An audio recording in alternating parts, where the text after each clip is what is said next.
All right, friends. Well, I am going to start reading because I'm going to record this for later.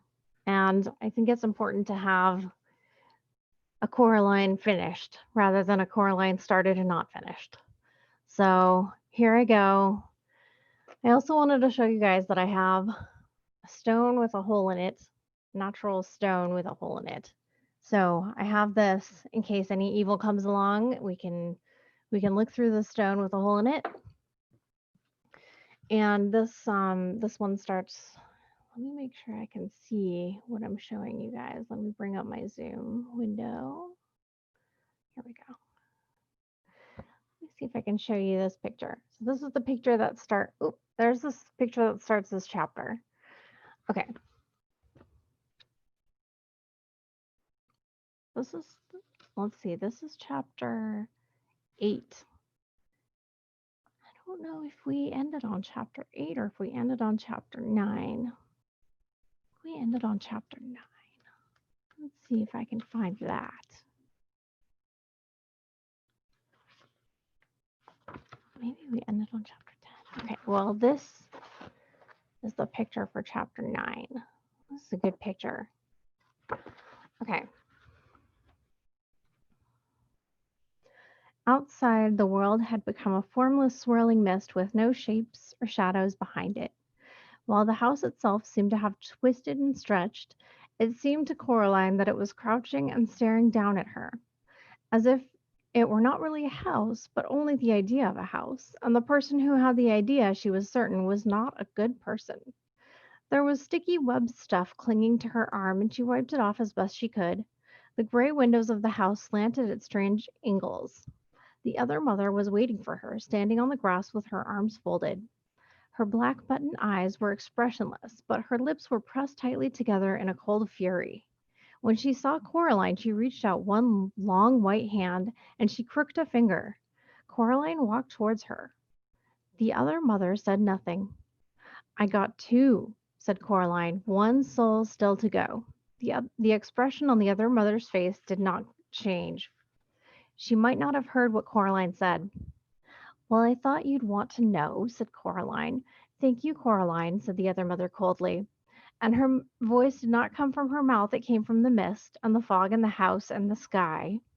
She said, "You know I love you." And despite herself, Coraline nodded. It was true. The other mother loved her.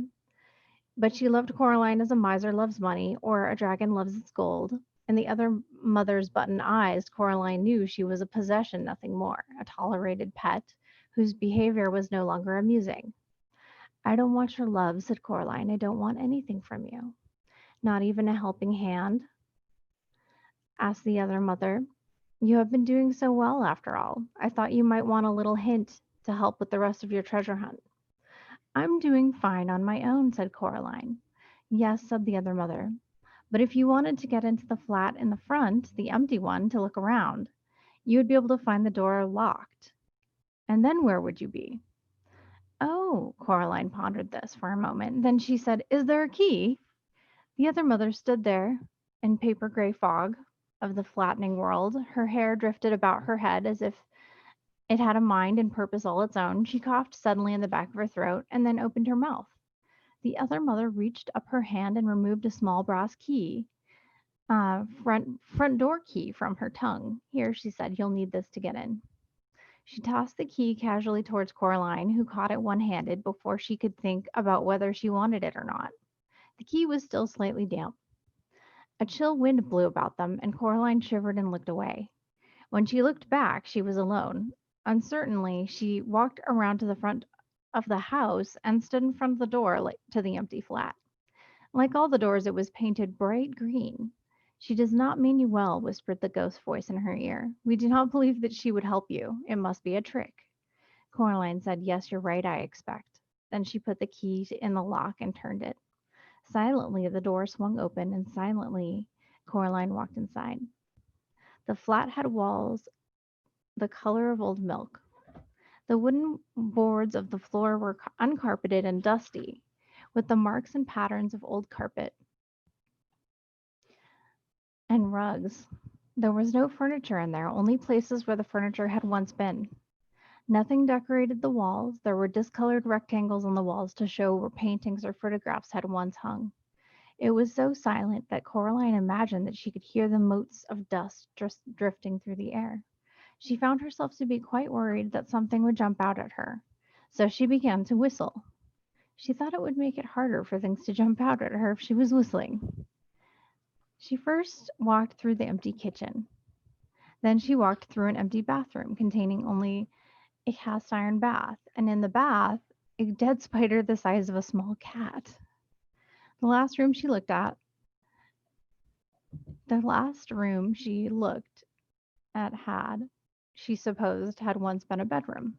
She could imagine that the rectangular dust shadow on the floorboards had once been a bed. Then she saw something and smiled grimly. She set into the floorboards was a large metal ring. Coraline knelt and took the cold ring into her hands, and she tugged upwards as hard as she could. Terribly, slowly, stiffly, heavily, a hinged square of floor lifted. It was a trap door. It lifted, and through the opening, Coraline could see only darkness. She reached down, and her hand found a cold switch. She flicked it without much hope that it would work. But somewhere below her, a bulb lit, and a thin yellow light came up from the hole in the floor. She could see steps heading down, but nothing else. Coraline put her hand on her pocket and took the stone with the hole in it. She looked through it at the cellar, but saw nothing. She put the stone back in her pocket. Up through the hole came the smell of damp clay and something else, an acrid tang like sour vinegar. Coraline let herself down the hole, looking nervously at the trapdoor. It was so heavy that if it fell, she was sure she'd be trapped down in darkness forever. She put up a hand and touched it, but it stayed in position. And she turned towards the darkness below. She walked down the steps. Let's see, I think we already read this chapter.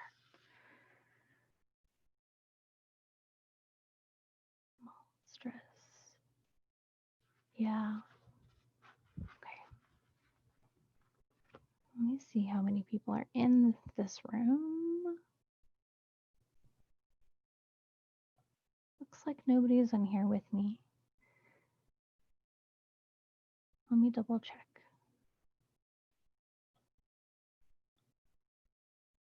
Appears I have one viewer, which is probably you, George, right? George. Oh. I don't know. I'm going to go to the next chapter. Coraline walked up. So we're going to chapter 10 because I think we already read 9. Coraline walked up the stairs outside the building to the topmost flat, where in her world the crazy old man upstairs lived. She had gone up there once with her real mother when her mother was collecting for charity. They had stood in the open doorway waiting for the crazy old man with the big mustache to find the envelope that Coraline's mother had left. And the flat smelled of strange foods and pipe tobacco and odd, sharp, cheesy smelling things Coraline could not name. She had not wanted to go farther inside than that. I'm an explorer, said Coraline out loud, but her words sounded muffled and dead on the misty air. She had made it out of the cellar, hadn't she? And she had, but if there was one thing that Coraline was certain of, it was that this flat would be worse. She reached the top of the house. The topmost flat had once been the attic of the house, but that was long ago. She knocked on the green painted door. It swung open and she walked in. And here's a really creepy picture. Let me see if I can get it for you. Let's see. Oh, how about that? Yeah. And then in italics it says, we have eyes, we have nervuses, we have tails, we have teeth. You'll all get what you deserve when we rise from underneath. whispered a dozen or so tiny voices. In the dark flat with the roof so low where it met with the walls that Coraline could almost reach up and touch it. Red eyes stared at her. Little pink feet scurried away as she came close. Darker shadows slipped through the shadows at the edge of things. It smelled much worse in here than in the real crazy old man upstairs flat. That smelled of food, unpleasant food to Coraline's mind, but she knew that was a matter of taste. She did not like spices, herbs, or exotic things. This place smelled as if all the exotic foods in the world had been left out to go rotten. Little girl, said a rustling voice in a far room. Yes, said Coraline. I'm not frightened, she told herself. And as she thought it, she knew it was true. There was nothing here that frightened her. These things, even the thing in the cellar, were illusions, things made by the other mother and a ghastly parody of the real people and real things on the other end of the corridor. She could not truly make anything, decided Coraline. She could only twist and copy and distort things that had already existed. And then Coraline found herself wondering why the other mother would have placed a snow globe on the drawing room mantelpiece. For the mantelpiece, in Coraline's world was quite bare. And as soon as she asked herself the question, she realized there was actually an answer. Then the voice came again, and her train of thought was interrupted. Come here, little girl. I know what you want, little girl. It was a rustling voice, scratchy and dry. It made Coraline think of some kind of enormous dead insect, which was silly, she knew. How could a dead thing, especially a dead insect, have a voice? She walked through several rooms with low, slanting ceilings until she came to the final room. It was a bedroom, and the other crazy old man upstairs sat at the far end of the room in the near darkness, bundled up in his coat and hat. As Coraline entered, he began to talk.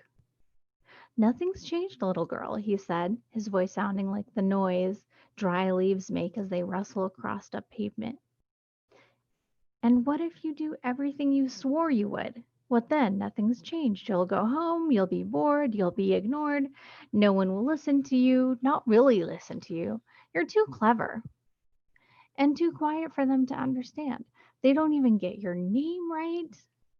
Stay here with us, said the voice from the figure at the end of the room. We will listen to you and play with you and laugh with you. Your other mother will build whole worlds for you to explore and tear them down every night when you're done. Every day you will be better and brighter than the one that went before. Remember the toy box? How much better would a world be built just like that, and all for you? And there will be gray, wet days where I just don't know what to do, and there's nothing to read or watch and nowhere to go. And the day drags on forever? Asked Coraline. From the shadows, the man said, Never. And will there be awful meals from food made with recipes with garlic and tarragon and broad beans in? Asked Coraline. Every meal will be a thing of joy, whispered the voice from under the old man's hat. Nothing will pass your lips that does not entirely delight you. And could I have day-glow green gloves to wear and yellow Wellington boots in the shape of frogs? Asked Coraline. Frogs, ducks, rhinos, octopuses, whatever you desire. The world will be built new for you every morning if you stay here. You can have whatever you want. Coraline sighed. You really don't understand, do you? She said. I don't want whatever I want. Nobody does. Not really. What kind of fun would it be if I just got everything I wanted, just like that? It didn't mean anything. What then? I don't understand, said the whispery voice. Of course you don't understand, she said, raising the stone with the hole in it to her eye. You're just a bad copy. she made of the crazy old man upstairs. Let's let's use our stone with the hole in it. This is my stone with a hole in it. Not even that anymore, said the dead whispery voice. There was a glow coming from the raincoat of the man at about chest height. Through the hole in the stone, the glow twinkled and shone blue white as any star. She wished she had a stick or something to poke him with. She had no wish to get any closer to the shadowy man at the end of the room. Coraline took a step closer to the man and he fell apart. Black rats leapt from the sleeves and from under the coat and hat, a score or more of them, red eyes shining in the dark. They chittered and they fled. The coat fluttered and fell heavily to the floor. The hat rolled into one corner of the room. Coraline reached out one hand and pulled the coat open. It was empty, although it was greasy to the touch. There was no sign of the final glass marble in it. She scanned the room, squinting through the hole in the stone, and caught sight of something that twinkled and burned like a star at the floor level by the doorway. It was being carried in the forepaws of the largest black rat. As she looked, it slipped away. The other rats watched her from the corner of the room as she ran after it. Now, rats can run faster than people, especially over short distances.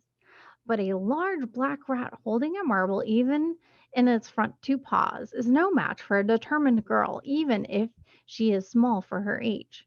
Moving at a run, smaller black rats ran back and forth across her path, trying to distract her, but she ignored them all, keeping her eyes fixed on the one with the marble, who was heading straight out of the flat towards the front door. They reached the steps on the outside of the building. Coraline had time to observe that the house itself was continuing to change, becoming less distinct and flattening out even as she raced down the stairs. It reminded her of a photograph of a house now, not the thing itself. Then she was simply racing pell-mell down the steps in pursuit of the rat, with no room in her mind for anything else. Certain she was gaining on it, she was running fast, too fast, she discovered as she came to the bottom of one flight of stairs, and her foot skidded and twisted as she went crashing into the concrete landing. Her left knee was scraped and skinned, and the palm of one hand she had thrown out to stop herself was a mess of scraped skin and grit. It hurt a little, and it would, she knew, soon hurt much more. She picked the grit out of her palm and climbed to her feet, and as fast as she could, knowing that she had lost it was already too late. She went down to the final landing at ground level. She looked around for the rat, but it was gone, and the marble with it. Her hand stung where the skin had been scraped, and there was blood trickling down her ripped pajama leg from her knee. It was as bad as the summer that her mother had taken the training wheels off Coraline's bicycle.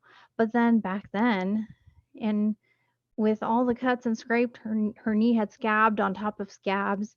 She had a feeling of achievement. She was learning something, doing something she had not known how to do. Now she felt nothing but cold loss. She had failed the ghost children. She had failed her parents. She had failed herself, failed everything. She closed her eyes and wished that the earth would swallow her up. There was a cough. She opened her eyes and saw the rat. It was lying on the brick path at the bottom of the stairs with a surprised look on its face, which was now several inches away from the rest of it. Its whiskers were stiff. Its eyes were wide open, its teeth visible and yellow and sharp. A collar of wet blood glistened at its neck. Beside the decapitated rat, a smug expression on its face, was the black cat. It rested one paw on the gray glass marble. I think I once mentioned, said the cat, that I don't like rats at the best of times. It looked like you needed this one, however. I hope you don't mind me getting involved. I think, said Coraline, trying to catch her breath. I think you may have said something of the sort. The cat lifted its paw from the marble, which rolled towards Coraline. She picked it up. In her mind, a final voice whispered to her urgently, she has lied to you. She will never give you up. Now she has you. She will no more give any of us up than change her nature. The hairs on the back of Coraline's neck prickled, and Coraline knew that the girl's voice told the truth. She put the marble in her dressing gown pocket with the others. She had all three marbles now. All she needed to do was find her parents.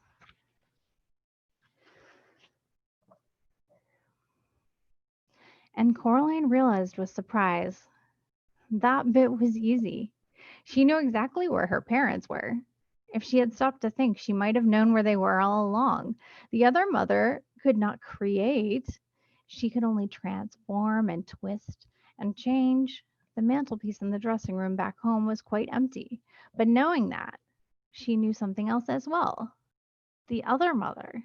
She plans to break her promise. She won't let us go, said Coraline. I wouldn't put it past her, admitted the cat. Like I said, there's no guarantee she'll play fair. And then he raised his head. Hello. Did you see that? What?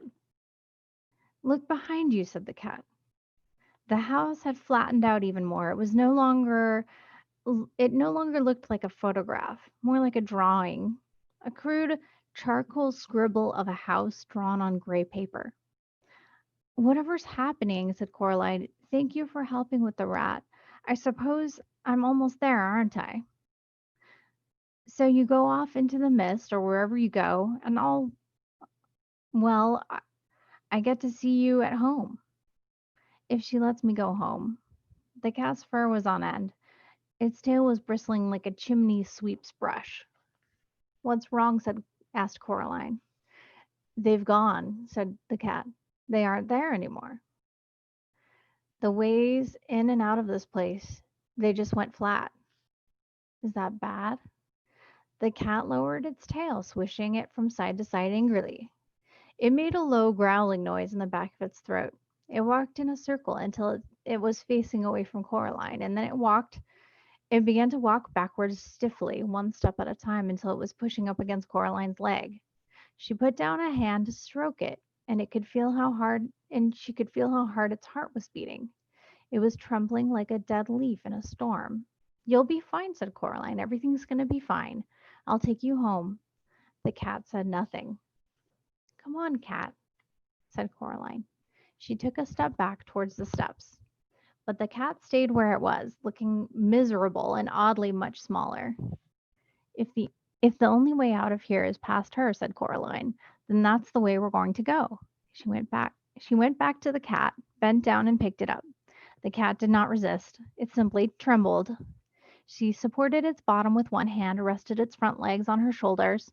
The cat was heavy, but not too heavy to carry. It licked at the palm of her hand where the blood from the scrape was welling up. Coraline walked up the stairs one step at a time, heading back to her own flat. She was aware of the marbles clicking in her pocket, aware of the stone with a hole in it, aware of the cat pressing against her. She got to the front door, now just with a small child's scrawl of a door, and she pushed her hand against it, half expecting that her hand would rip through it, revealing nothing behind it but blackness and a scattering of stars. But the door swung open, and Coraline went through.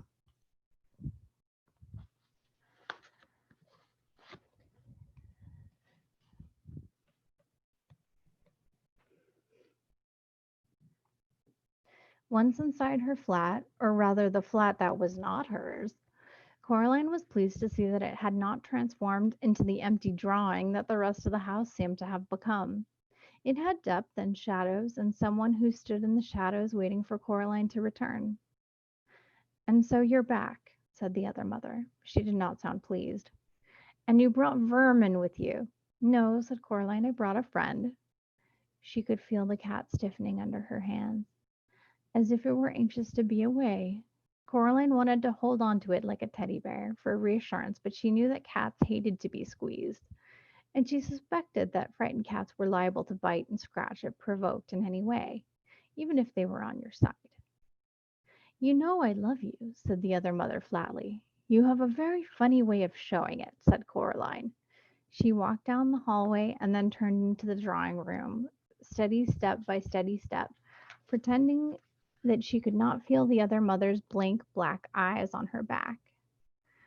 Her grandmother's formal furniture was still in there, and the painting on the wall of the strange fruit, but now the fruit in the painting had been eaten, and all that remained in the bowl was the browning core of an apple, several plum and peach stones, and the stem of what had formerly been a bunch of grapes. The lion pawed table raked the carpet with its clawed wooden feet, as if it were impatient for something. At the end of the room, in the corner, stood the wooden door, which had once, in another place, opened into onto a plain brick wall. Coraline tried not to stare at it. The window showed nothing but mist. This was it, Coraline knew, the moment of truth, the unraveling time. The other mother had followed her in. Now she stood in the center of the room, between Coraline and the mantelpiece, and looked down at Coraline with black button eyes. It was funny, Coraline thought. The other mother did not look anything at all like her own mother. She wondered how she had ever been deceived into imagining the resemblance. The other mother was huge. Her head was almost brushing the ceiling and very pale, the color of a spider's belly. Her hair writhed and twined about her head. Her teeth were sharp as knives. Well, said the other mother sharply, where are they? Coraline leaned against an armchair, adjusted the cat with her left hand, and put her right hand into her pocket, and pulled out the 3 glass marbles. They were a frosted gray, and they clinked together in the palm of her hand. The other mother reached her white fingers for them, but Coraline slipped them back into her pocket. She knew it was true then. The other mother had no intention of letting her go or keeping her word. It had been an entertainment and nothing more. Hold on, she said. We aren't finished yet, are we? The other mother looked daggers, but she smiled sweetly. No, she said, I suppose not. After all, you still need to find your parents, don't you? Yes, said Coraline. I must not look at the mantelpiece, she thought. I must not even think about it. Well, said the other mother, produce them. Would you like to look at the cellar again? I have some other interesting things hidden down there, you know. No, said Coraline. I know where my parents are. The cat was heavy in her arms. She moved it forward, unhooking its claws from her shoulder as she did so. Where? It stands to reason, said Coraline. I've looked everywhere you'd hide them. They aren't in this house. The other mother stood very still, giving nothing away. Lips tightly closed, she might have been a wax statue. Even her hair had stopped moving. So, Coraline continued, both hands wrapped firmly around the black cat. I know where they have to be. You've hidden them in the passageway between the houses, haven't you? They're behind that door. She nodded her head towards the door in the corner. The other mother remained statue still, but a hint of the smile crept back on her face.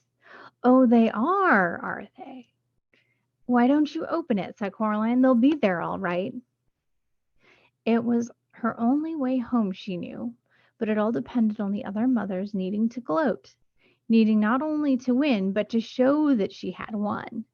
The other mother reached her hand slowly into her apron pocket and produced the black iron key.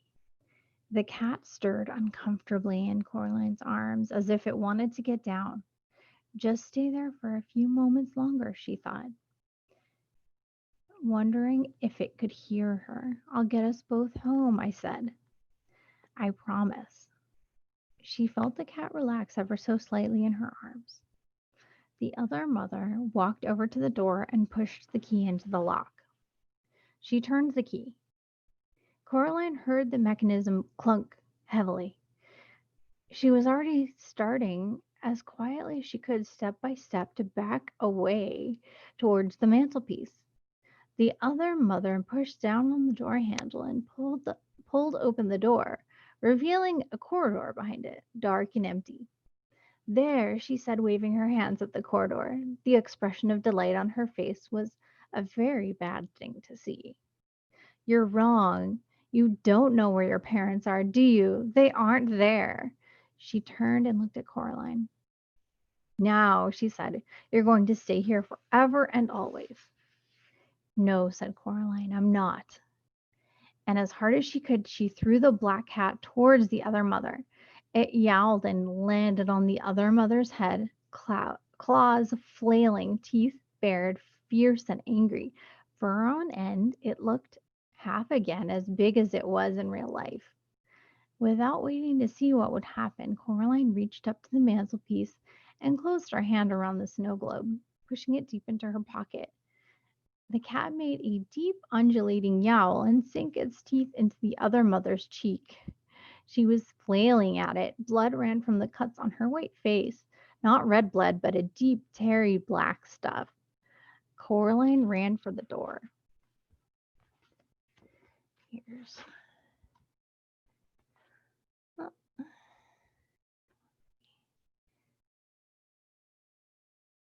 picture. She pulled the key out of the lock. Leave her. Come on, she shouted to the cat. It hissed and swiped its scalpel-sharp claws at the other mother's face in one wild rake, which left black ooze trickling from several gashes on the other mother's nose. Then it sprang down towards Coraline. Quickly, she said. The cat ran towards her, and they both stepped quickly. They both stepped into the dark corridor. It was colder in the corridor, like stepping down into a cellar on a warm day. The cat hesitated for a moment. Then, seeing the other mother was coming towards them, it ran to Coraline and stopped by her legs. Coraline began to pull the door closed. It was heavier than she imagined a door would be, and pulling it closed was like trying to close a door against a high wind. And then she felt something from the other side starting to pull against her. Shut, she thought, and then she said out loud, "Come on, please." And she felt the door begin to move, to pull closed, to give suddenly against the phantom wind. Suddenly, she was aware of other people in the corridor with her, and she could not turn her head to look at them, but she knew them without having to look. "Help me, please," she said, "all of you." The other people in the corridor, 3 children, 2 adults, were somehow insubstantial to touch the door, but their hands closed about hers, and as she pulled on the big iron handle, suddenly she felt strong. "Never let up, miss. Hold strong," whispered a voice in her mind. "Pull, girl, pull," whispered another. And then a voice that sounded like her mother's, her own mother, her real, wonderful, maddening, infuriating, glorious mother, just said, "Well done, Coraline," and that was enough. The door started to slope closed easily as anything. "No," screamed a voice from behind the door, and it no longer sounded even faintly human. Something snatched at Coraline, reaching through the closing gap between the door and the doorpost. Coraline jerked her head out of the way, but the door began to open once more. "We're going to go home," said Coraline. "We are. Help me." She ducked at the snatching fingers. They moved through her, then ghost hands lent her strength that she no longer possessed. There was a final moment of resistance, as if something were caught in the door, and then, with a crash, the wooden door banged closed. Something dropped from Coraline's head height to the floor. It landed with sort of a scuttling thump. "Come on," said the cat. "This is not a good place to be in." Quickly, Coraline turned her back on the door and began to run as fast as was practical through the dark corridor, running her hand along the wall to make sure she didn't bump into anything or get turned around. It was an uphill run, and it seemed to her that it went on for a longer distance than anything could possibly go. The wall she was touching suddenly felt warm and yielding now, and she realized it felt like it were covered in a fine downy fur. It moved as if it were taking a breath. She snatched her hand away from it. Winds howled in the dark. She was scared she would bump into something, and she put her hand for the wall once more.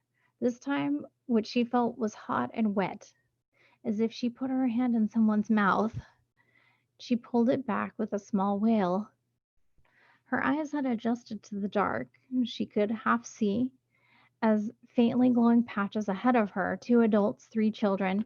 She could hear the cat, too, patting in the dark in front of her. And there was something else which suddenly scuttled between her feet, nearly sending Coraline flying. She caught herself before she went down, using her own momentum to keep moving. She knew that if she fell in that corridor, she might never get up again. Whatever that corridor was older by far than the other mother. It was deep and slow, and she knew that she was there. The daylight appeared, and she ran towards it, puffing and wheezing. Almost there, she called encouragingly, but in the light she discovered that the wraiths had gone, and she was alone. She did not have time to wonder what had happened to them. Panting for breath, she staggered through the door, slammed it behind her with the loudest, most satisfying bang you can imagine. Coraline locked the door with the key and put the key back in her pocket. The black cat was huddled in the farthest corner of the room, the pink tip of its tongue showing, its eyes wide. Coraline went over to it and crouched down beside it. "I'm sorry," she said. "I'm sorry I threw you at her, but it was the only way to distract her enough to get us all out. She would have never kept her word, would she?" The cat looked up at her, then rested its head on her hand, licking her fingers with a sandpapery tongue. It began to purr. "Then we're friends?" said Coraline. She sat down on one of her grandmother's uncomfortable armchairs, and the cat sprang up into her lap and made itself comfortable. The light that came through the picture window was daylight, real golden late afternoon daylight, not a white mist daylight. The sky was robin egg blue, and Coraline could see trees, and beyond the trees, green hills which faded into the horizon into purples and grays. The sky had never seemed so sky. The world had never seemed so world. Coraline stared at the leaves on the trees and the patterns of lights and shadow on the cracked bark of the trunk and the beech tree outside the window. She looked down at her lap at the way the rich sunlight brushed every hair on the cat's head, turning each white whisker to gold. Nothing, she thought, had ever been so interesting. And caught up in the interestingness of the world, Coraline barely noticed she had wriggled down and curled cat-like on her grandmother's uncomfortable armchair. Nor did she notice that when she fell into a deep and dreamless sleep, and we get nice picture. Let me just check in. Oh, George?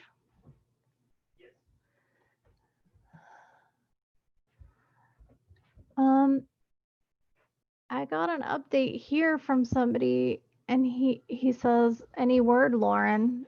And he seems to not be seeing me streaming. But you said that I was streaming. Yes, you were a minute ago. But I'm not anymore? It gets confusing because it starts repeating your last name.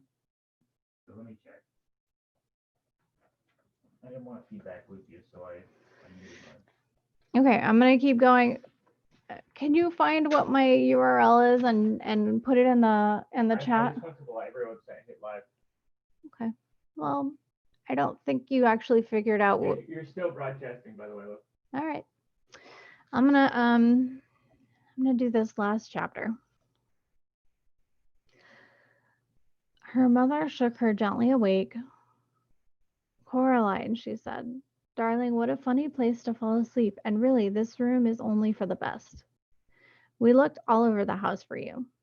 Coraline stretched and blinked. "I'm sorry," she said. "I fell asleep." "I can see that," said her mother. "And wherever did the cat come from?" "He was waiting by the front door when I came in. Shot out like a bullet as I opened it. Probably had things to do," said Coraline.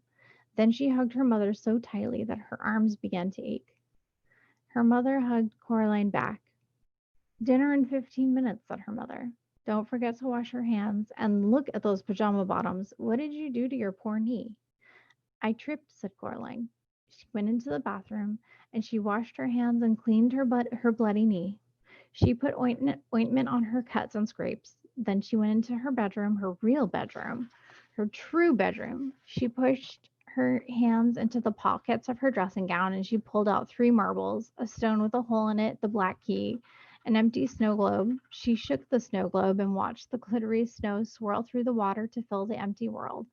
She put it down and watched the snow fall, covering the place where the little couple had once stood. Coraline took a piece of string from her toy box and strung the black key on the string. Then she knotted the string and hung it around her neck. "There," she said. She put on some clothes and hid the key under a t-shirt. It was cold against her skin. The stone went into her pocket. Coraline walked down the hallway to her father's study. He had his back to her, but she knew just on seeing him that his eyes, when he turned around, would be her father's kind gray eyes. And she crept over and kissed him on the back of his balding head. "Hello, Coraline." Then he looked around and smiled at her. "What was that for?" "Nothing," said Coraline. "I just miss you sometimes, that's all." "Oh, good," he said.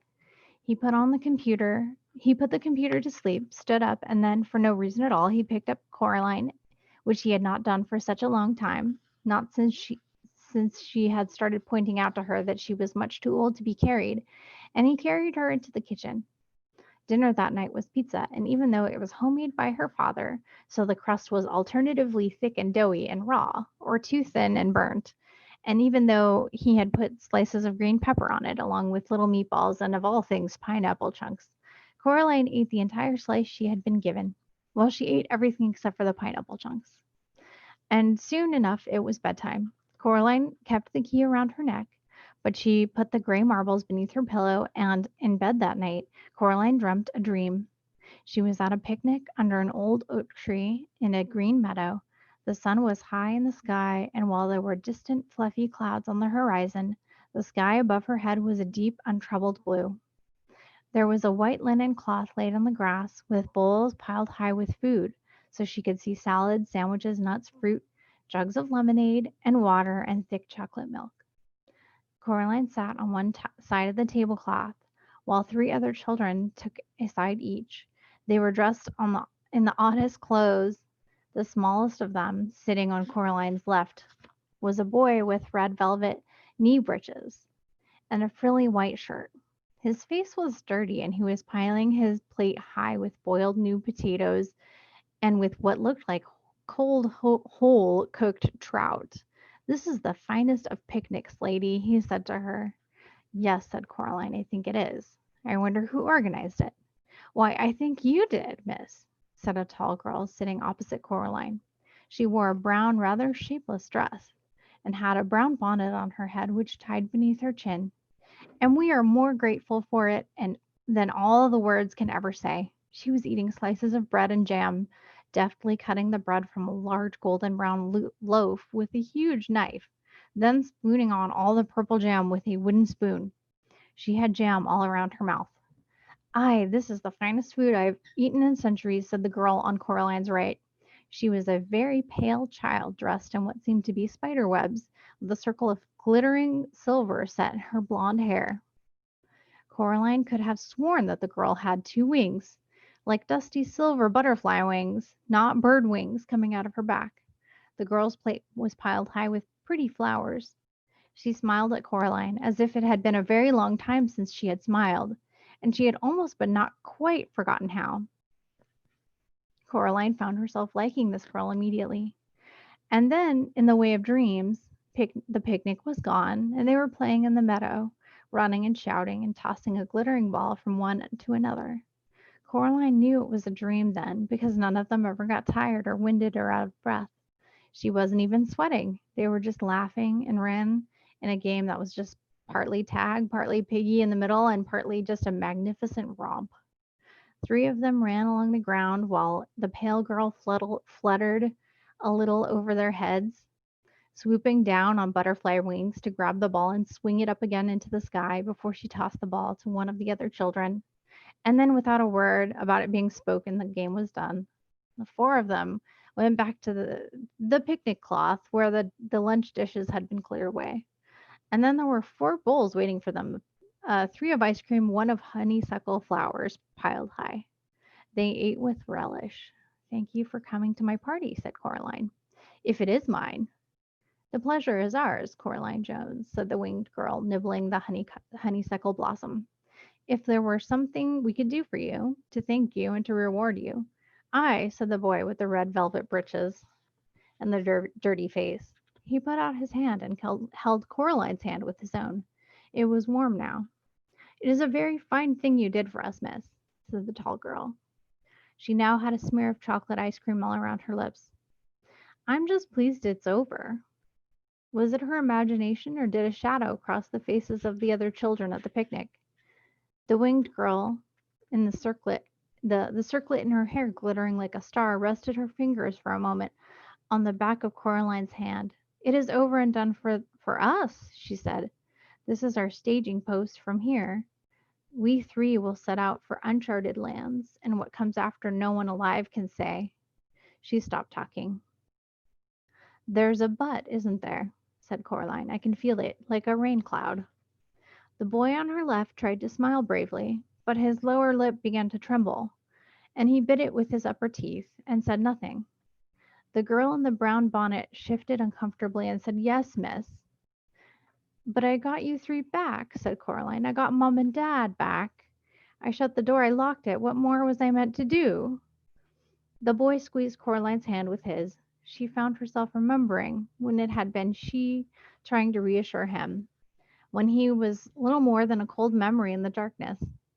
Well, can you give me a clue? Asked Coraline. Isn't there something you can tell me? The beldam swore by her good right hand, said the tall girl, but she lied. My governess, said the boy, used to say that no one is ever given more to shoulder than he or she can bear. He shrugged as he said this, as if he had not yet made his own mind up whether or not it was true. We wish you luck, said the winged girl. Good fortune and wisdom and courage, although you have already shown that you have all three of these blessings and in abundance. She hates you, blurted the boy. She hasn't lost anything for so long. Be wise, be brave, be tricky. But it's not fair, said Coraline in her dream angrily.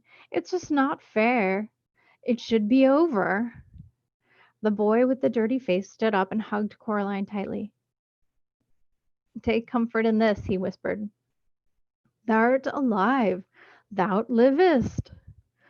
And in her dream, Coraline saw that the sun had set and the stars were twinkling in the darkening sky. Coraline stood in the meadow and she watched as the three children, two of them walking, one flying, went away from her, across the grass, silver in the light of the huge moon. Three of them came to a small golden wooden bridge over a stream. They stopped there and waved, and Coraline waved back. And what came after was darkness. Coraline woke in the early hours of the morning, convinced she had heard something moving, but unsure what it was. She waited. Something made a rustling noise outside her bedroom door. She wondered if it was a rat. The door rattled. Coraline clambered out of bed.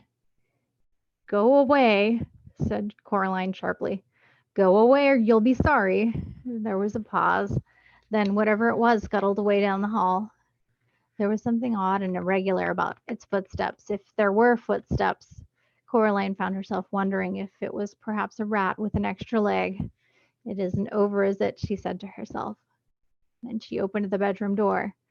The gray pre-dawn light showed her the whole of the corridor completely deserted. She went towards the front door, sparing a hasty glance back at the wardrobe door mirror hanging on the wall at the other end of the hallway, seeing nothing but her own pale face staring back at her, looking sleepy and serious. Gentle, reassuring snores came from her parents' room, but the door was closed. All the doors off the corridor were closed. Whatever the scuttling thing was, It had to be here somewhere. Coraline opened the front door and looked at the gray sky. She wondered how long it would be until the sun came up, wondered whether her dream had been a true thing, well knowing in her heart that it had been. Something she had taken to be part of the shadows under the hall couch detached itself from beneath the couch and made a mad scrambling rush on its long white legs heading for the front door. Coraline's mouth dropped open in horror, and she stepped out of the way as the thing clicked and scuttled past her. And out of the house, running crab like on its too many tapping, clicking, scurrying feet. She knew what it was, and she knew what it was after. She had seen it too many times in the last few days, reaching and clutching and snatching and popping black beetles obediently into the other mother's mouth, 5-footed, crimson nailed, the color of bone. It was the other mother's right hand. It wanted the black key.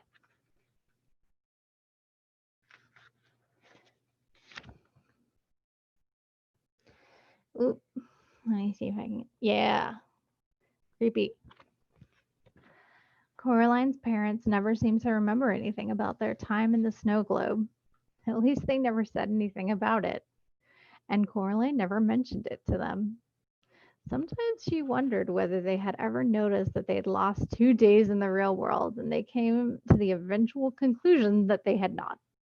Then again, that there are some people who keep track of every day and every hour, and there are some people who don't, and Coraline's parents were solidly in the second camp. Coraline had placed the marbles beneath her pillow before she went to sleep that first night in her home in her room once more, and she went back to bed after she saw the other mother's hand. Although there was not much time left for sleeping, um, she rested her head back on that pillow. Something scrunched gently as she did. She sat up and lifted the pillow. The fragments of the glass marbles that she saw looked like the remnants of eggshells one finds beneath trees in the springtime, like empty, broken robin's eggs, or even more delicate, wren's eggs perhaps. Whatever had been inside the glass spheres had gone. Coraline thought of the 3 children waving goodbye to her in the moonlight, waving before they crossed that silver stream. She gathered up the eggshell thin fragments with care and placed them in a small blue box which had once held a bracelet that her grandmother had given her when she was a little girl. The bracelet was long lost, but the box remained. Miss Spink and Miss Forcible came back from visiting Miss Spink's niece, and Coraline went down to their flat for tea. It was a Monday. On Wednesday, Coraline would go back to school. A whole new school year would begin. Miss Forcible insisted on reading Coraline's tea leaves. Well, everything looks mostly shipshape and Bristol fashion lovey, said Miss Forcible. Sorry, said Coraline. Everything's coming up roses, said Miss Forcible. Well, almost everything. I'm not sure what that is. She pointed to a clump of tea leaves sticking to the side of the cup. Miss Spink tutted and reached for the cup. Honestly, Miriam, give it here. Let me see. She blinked through her thick spectacles. Oh dear, no, I have no idea what that signifies. It almost looks like a hand. Coraline looked. The clump of leaves did look like a hand reaching for something. Hamish, the Scotty dog, was hiding under Miss Forcible's chair, and he wouldn't come out. I think he was in some sort of fight, said Miss Spink. He has a deep gash on his side, poor dear. We'll take him to the vet later this afternoon. I wish I knew what could have done it. Something Coraline knew would have to be done. That final week of the holidays, the weather was magnificent, as if the summer itself were trying to make up for the miserable weather they had been having by giving them some bright, glorious days before it ended. The crazy old man upstairs called down to Coraline when he saw her coming out of Miss Spink and Miss Forcible's flat. Hey, hi, you, Caroline! He shouted over the railing. It's Coraline, she said. How are the mice? Something has frightened them, said the old man, scratching his mustache. I think maybe there's a weasel in my house. Something is about. I heard it in the night. In my country, we would have put down a trap for it. Maybe put down a little meat or hamburger, and when the creature comes to feast, then bam, it'd be caught and never bother us more. The mice are so scared they will not even pick up their little musical instruments. I don't think it wants meat, said Coraline. She put her hand up and touched the black key that hung around her neck, and then she went back inside. She bathed herself and kept the key around her neck the entire time she was in the bath. She never took it off anymore. Something scratched at her bedroom window after she went to bed. Coraline was almost asleep, but she slipped out of bed and pulled open the curtains. A white hand with crimson fingernails leapt from the window ledge onto a drain pipe and was immediately out of sight. There were deep gouges in the glass on the other side of the window. Coraline slept uneasily that night, waking from time to time to plot and ponder, then falling back into sleep, never quite certain where her pondering ended and the dream began, one ear always open for the sound of something scratching at her window pane or at her bedroom door. In the morning, Coraline said to her mother, "I'm going to have a picnic with my dolls today. Can I borrow a sheet, an old one you don't need any longer, as a tablecloth?" "I don't think we have one of those," said her mother. She opened the kitchen drawer that held the napkins and the tablecloths, and she prodded about in it. "Hold on. Will this do?" It was a folded up disposable paper tablecloth covered in red flowers, left over from some picnic they had had several years before. "That's perfect," said Coraline. "I didn't think you played with your dolls anymore," said Mrs. Jones. "I don't," admitted Coraline. They're protective coloration. Hmm. "Well, we'll be back in time for lunch," said her mother. "Have a good time."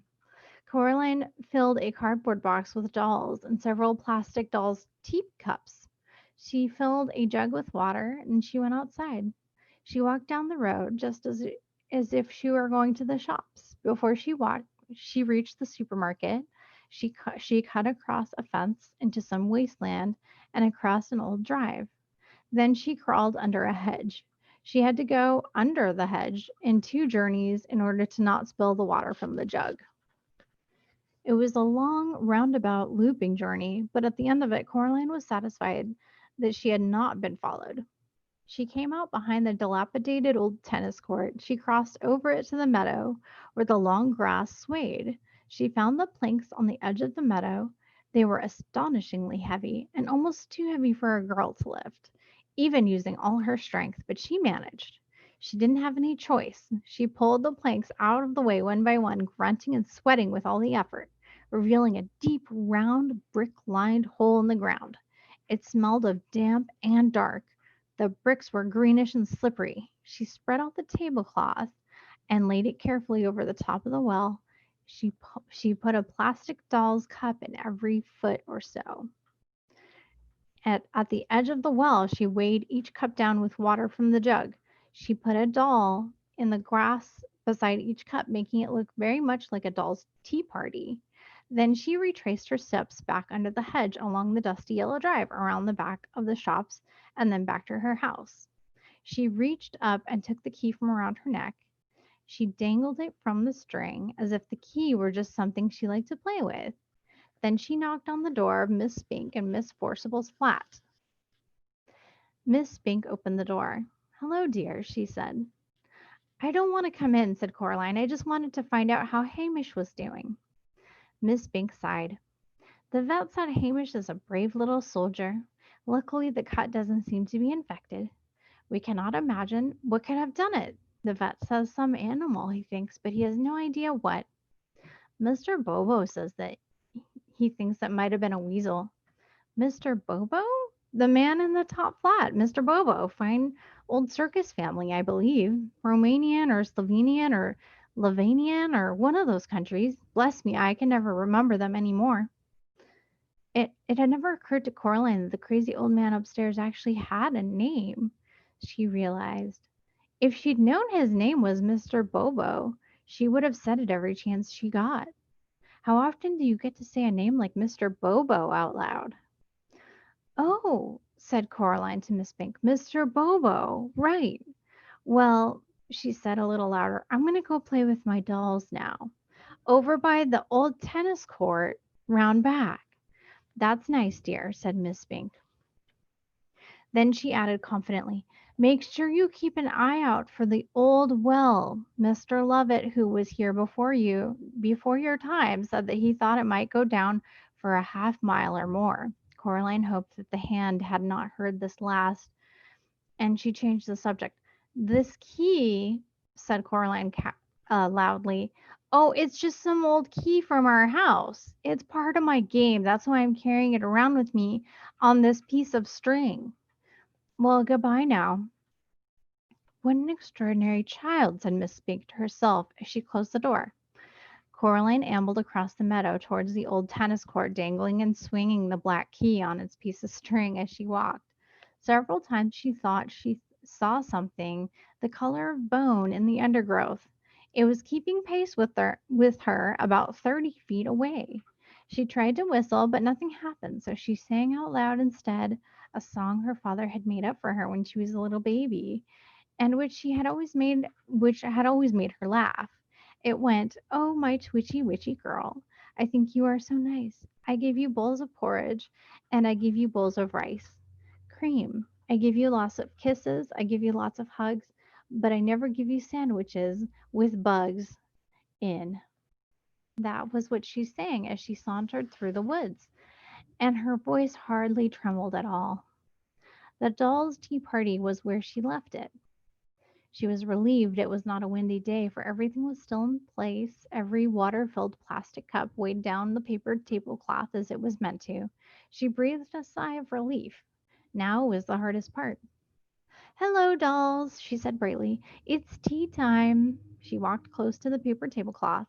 I brought the lucky key, she told the dolls, to make sure we have a good picnic.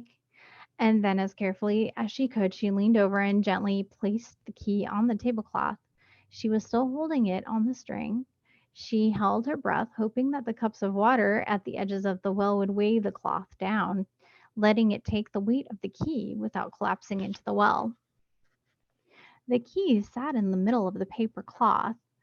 Coraline let go of the string and took a step back. Now it was all up to the hand. She turned to the dolls.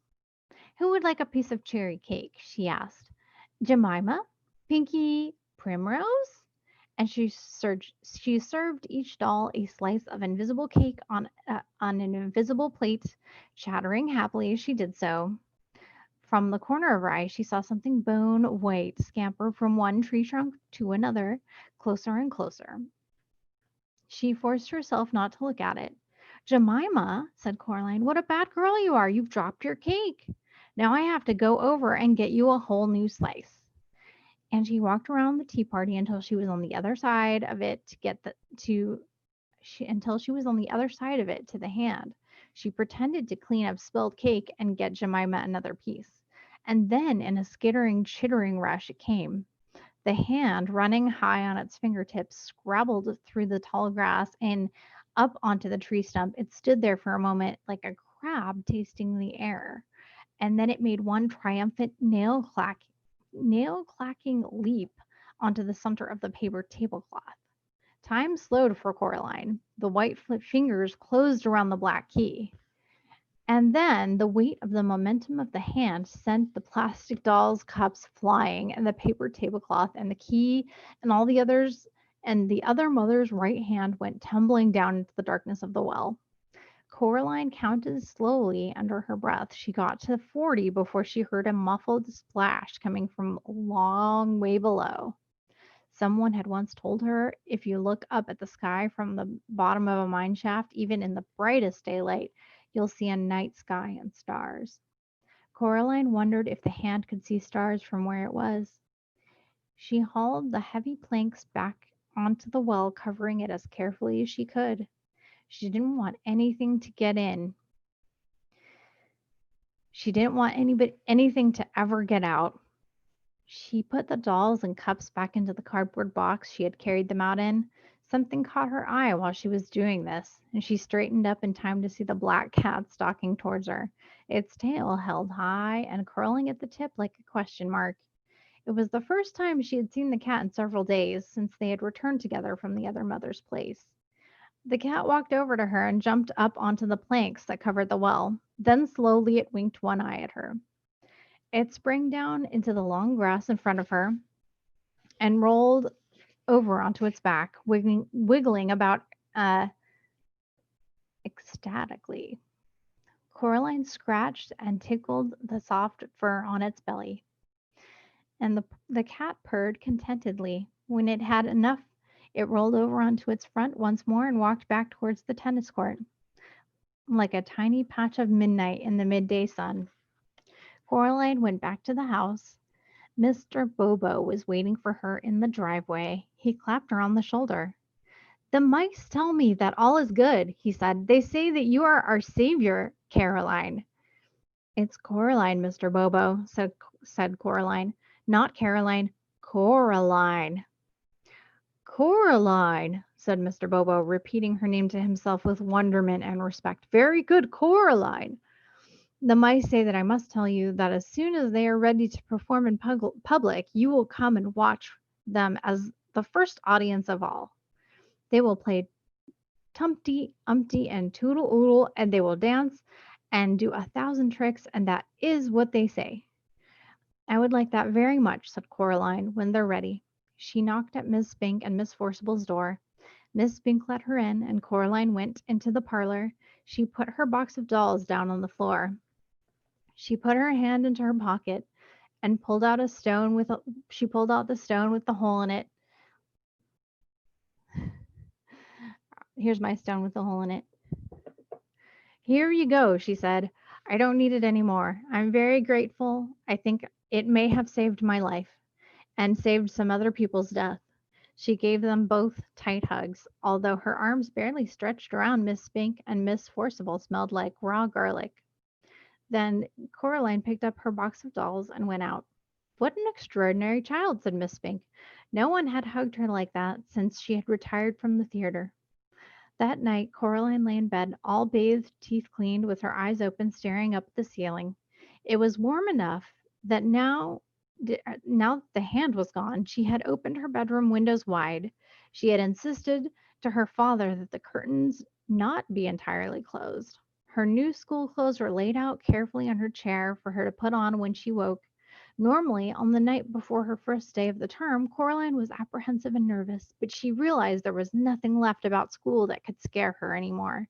She fancied she could hear sweet music on the night air, and the kind of music that could only be played on the tiniest of silver trombones and trumpets and bassoons and piccolos and tubas, so delicate and small that their keys could only be pressed by the tiny pink fingers of white mice. Coraline imagined that she was back again in her dream with the two girls and boy under the oak tree in the meadow, and she smiled. As the first stars came out, Coraline finally allowed herself to drift into sleep while the gentle upstairs music of the mouse circus spilled out onto the warm evening air, telling the world that the summer was almost done.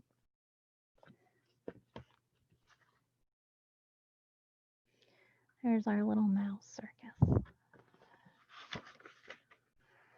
And that's the end. We don't actually know. She doesn't, I don't know if she hears the mouse circus or not. But that's the end. We got the 10th anniversary edition. We have a couple discussion questions at the end, but that's the end at the end. And I'm gonna hold on to this just in case there's any evil stuff around. I'm gonna make sure that I, peer through it. You know. But yeah, I'm gonna mute myself and see if anybody is actually watching. See if there's any discussion happening.